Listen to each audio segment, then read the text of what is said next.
ایک لڑکی کا اپنا گھر کہاں ہے؟ معاشرے کی تلخ سچائی۔ السلام علیکم۔ آج میں کسی عام موضوع پر بات نہیں کروں گی۔ آج میں اس دیوار کو گرانے آئی ہوں جو ہم نے اپنی سوچ سے بنائی ہے۔ جب کسی گھر میں ایک لڑکی پیدا ہوتی ہے تو بہت خوشی منائی جاتی ہے، لیکن آہستہ آہستہ جب وہ لڑکی بڑی ہوتی ہے تو اس کے لیے آزادی کے دائرے سمٹتے جاتے ہیں۔ آخر کیوں قدم قدم پر یہ کہہ کر روکا جاتا ہے کہ تم لڑکی ہو؟ آج میں بات کروں گی اس نظام کے بارے میں جو بیٹیوں کو چار دیواری کے اندر قید بنا کر رکھا گیا ہے۔ نمبر 1، تعلیم اور خوابوں کا قتل۔ پہلا سوال، کیا لڑکی کا پڑھنا گناہ ہے؟ کیوں کہا جاتا ہے کہ پڑھائی تو صرف لڑکوں کا کام ہے، لڑکی کا کام ہے چولہا چوکا سنبھالنا؟ کیا لڑکی کے اپنے خواب نہیں ہوتے؟ وہ بھی تو اپنی لائف میں کچھ بننا چاہتی ہے نا۔ جب وہ یہ کہتی ہے کہ میں آگے پڑھنا چاہتی ہوں تو اسے والدین یہی کہتے ہیں کہ ہم آپ کو باہر نہیں بھیج سکتے۔ کیوں؟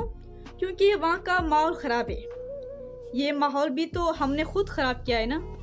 اگر آپ لوگوں نے اپنے بیٹیوں کے علاوہ اپنے بیٹوں کی تربیت کی ہوتی، انہیں یہ احترام سکھایا ہوتا تو آج آپ کو اپنی بیٹی کو باہر بھیجنے سے ڈر نہ لگتا۔ ہم بیٹیوں کو تو گھر میں بٹھا دیتے ہیں۔ کیا آپ لوگوں نے کبھی اپنے بیٹوں کو نبی کریم صلی اللہ علیہ وآلہ وسلم کی سیرت پڑھائی؟ بالکل بھی نہیں۔ نمبر 2، گھر کا نظام۔ جب دسترخوان میں سارے بیٹھتے ہیں تو بیٹی کو یہی کہا جاتا ہے کہ پہلے بھائی والوں کو دو، وہ کھا لیں، جو بچے گا وہ تم کھا لینا۔ آخر کیوں؟ کیا بیٹی کو بھوک نہیں لگتی؟ یہی چھوٹی چھوٹی باتیں لڑکوں کے ذہن میں یہ بٹھا دیتے ہیں کہ وہ اس گھر کے مالک ہیں اور لڑکیاں صرف خادمہ۔ یہیں سے اصل غرور پیدا ہوتا ہے جو آگے جا کر ظلم کی شکل اختیار کر لیتا ہے۔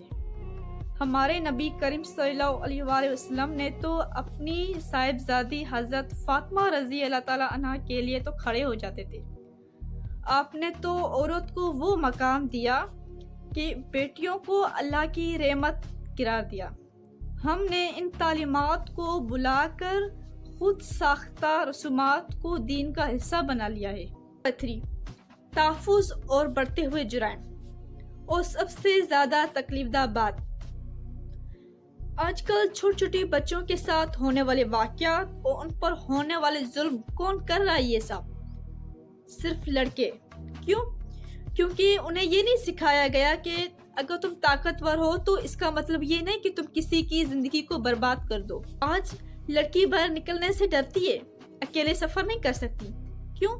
کیونکہ معاشرے میں لڑکوں کی ایسی ذہنیت پروان چڑھی ہے کیونکہ وہ ہر لڑکی کو اپنا شکار سمجھتے ہیں۔ نمبر 4، بیٹی کا اپنے گھر کا فلسفہ۔ شادی سے پہلے کہتے ہیں کہ یہ باپ کا گھر ہے، شادی کے بعد کہتے ہیں کہ یہ شوہر کا گھر ہے۔ آخر ایک لڑکی کا اپنا گھر کہاں ہے؟ اس کی اپنی شناخت ہونی چاہیے، اس کا اپنا گھر ہونا چاہیے۔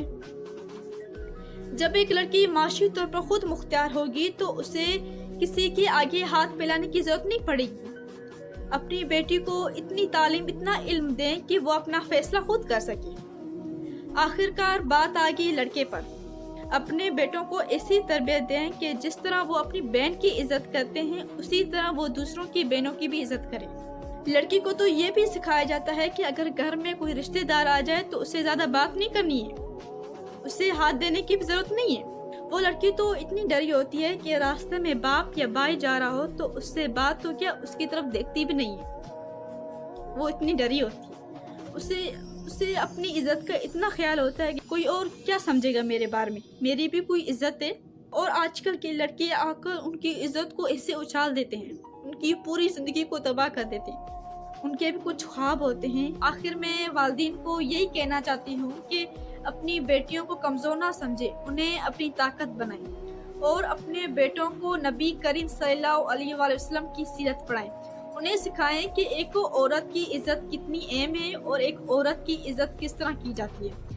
یہ جو معاشرہ خراب ہوا ہے یہ ہم سب کی وجہ سے ہوا ہے اور یہ ہم سب ہی اسے ٹھیک کر سکتے ہیں۔ آپ کو لگتا ہے کہ ہر لڑکی کو آسمان چھونے کا حق ہے تو یہ ویڈیو اس گھر تک پہنچائیں جہاں لڑکیوں کو ابھی بھی کمزور سمجھا جاتا ہے۔ دیکھو، لڑکی کمزور نہیں ہوتی، صرف اور صرف اس معاشرے کی وجہ سے وہ پیچھے رہ جاتی ہے، کہیں اس کے ساتھ غلط نہ ہو جائے۔ اپنی بیٹیوں کو پڑھائیں، انہیں خود مختار بنائیں تاکہ وہ اپنا گھر اور اپنی پہچان خود بن سکیں۔ اور اپنے بیٹوں کو بھی نبی کریم صلی اللہ علیہ وآلہ وسلم کی سیرت کے بارے میں پڑھائیں۔